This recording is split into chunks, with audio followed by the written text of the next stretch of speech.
Je m'appelle Hélène Bourges, je travaille au Centre national d'information indépendante sur les déchets, on va dire le CNID à partir de maintenant, parce que sinon c'est trop long. C'est une ONG, une association de protection de l'environnement, et donc nous, notre travail, c'est d'essayer de convaincre les décideurs locaux, nationaux et européens de mettre en place des politiques publiques de gestion des déchets qui vont dans le sens de la préservation de la matière, c'est-à-dire réduire les déchets avant tout, puis les recycler, et en dernier recours, essayer de les détruire, même si ça ne marche pas très bien.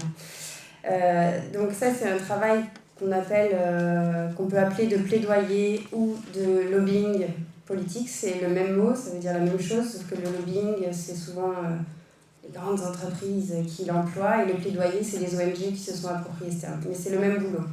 C'est essayer de convaincre. Donc c'est développer des argumentaires efficaces pour faire passer votre message. Et ensuite, ce travail, on fait aussi la sensibilisation auprès du grand public. On organise des conférences, des débats autour de projections de films, autour de différents supports, pour là plus faire de la pédagogie, de l'éducation à l'environnement, et permettre à monsieur et madame tout le monde de s'approprier la problématique et de développer un avis là-dessus. Voilà le travail au CNID. On est une toute petite structure, on est 5. On travaille au niveau national.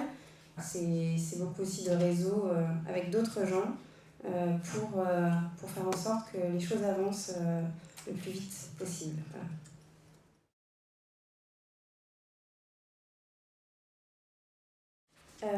Moi, mon travail, il se passe pas sur le terrain comme on peut l'entendre au sens des études en géographie.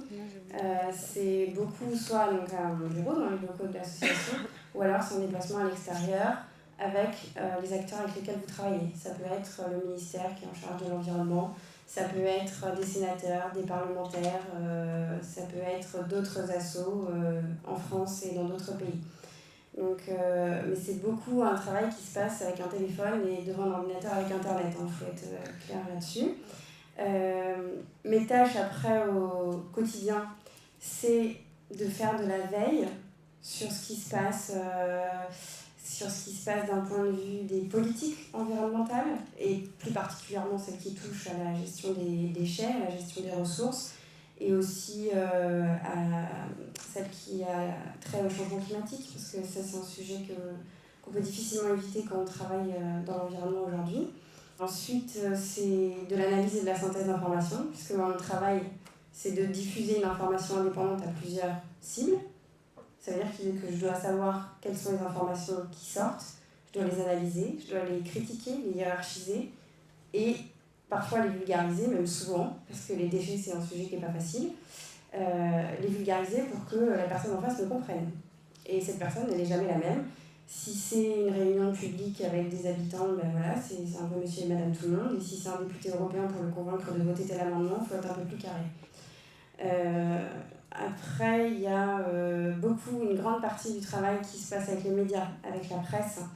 On est sans cesse sollicité, que ce soit par la presse écrite, la presse web ou les médias télévisuels, pour donner votre avis sur cette question, pour faire une interview, pour écrire une tribune ou un article, etc. Donc la relation média, c'est quelque chose qui est très important. Donc des fois, vous leur répondez parce qu'ils viennent vous demander votre avis, mais il faut aussi savoir les mobiliser vers vous. Quand vous avez un message à faire passer, c'est à vous d'aller les chercher, et donc on fait des plans de communication, des plans médias, pour s'assurer que telle et telle et telle et telle chaîne seront présentes tel jour à telle heure quand on aura ça à dire. Donc après, au jour le jour, il y a énormément de rédaction. Donc il faut savoir écrire et écrire bien, c'est pas négociable. Surtout, après, moi dans mon travail, on écrit des rapports, on écrit des petits livrets qui sont distribués à des élus, qui sont vendus, etc. Donc il faut une qualité de rédaction élevée, et on a aussi des publications régulières. On a une newsletter mensuelle, on a un bulletin trimestriel pour nos adhérents. On nous demande parfois d'écrire des tribunes pour le lendemain, parce que les journalistes, c'est toujours pour hier qu'il faut travailler pour eux. Donc voilà, l'écriture, c'est quelque chose de vraiment important, très très important, l'écriture.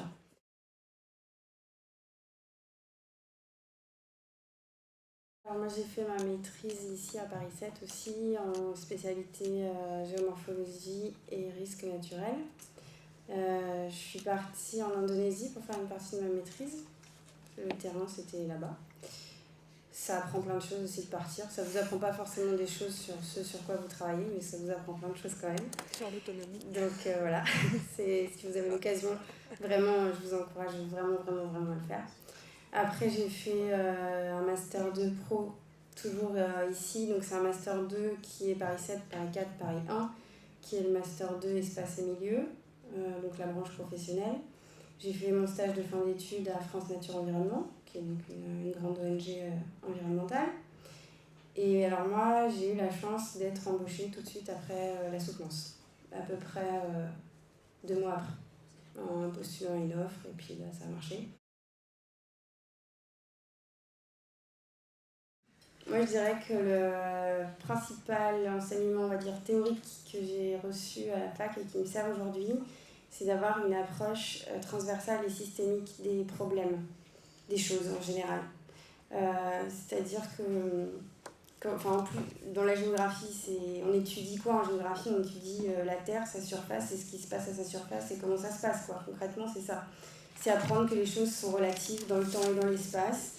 C'est apprendre qu'un phénomène qui se passe ici pourra avoir des impacts là-bas et puis plus longtemps. Enfin, dans plus longtemps, vraiment tout est lié. Et quand on bosse après dans l'environnement, on se rend compte à quel point, oui, en effet, tout est lié. Mais vraiment tout. Enfin, donc cette approche transversale et systémique, elle vous permet, quand vous prenez un sujet, de ne pas avoir des œillères, de ne pas voir ça de manière sectorielle, et donc de ne pas oublier des parties de la solution au problème que vous essayez de traiter. Les enseignements de statistiques sont fondamentaux, parce que quand vous passez du temps à lire des études avec plein de chiffres, vous avez intérêt à savoir comment ils sont foutus, comment ils ont été produits, quelles sont leurs limites, encore une fois. Il faut apprendre à les lire et à les interpréter et à interroger l'interprétation qui en est faite, et notamment en fonction de qui produit ces données et dans quel but. Et ça, les enseignements statistiques à l'université sont très utiles pour ça.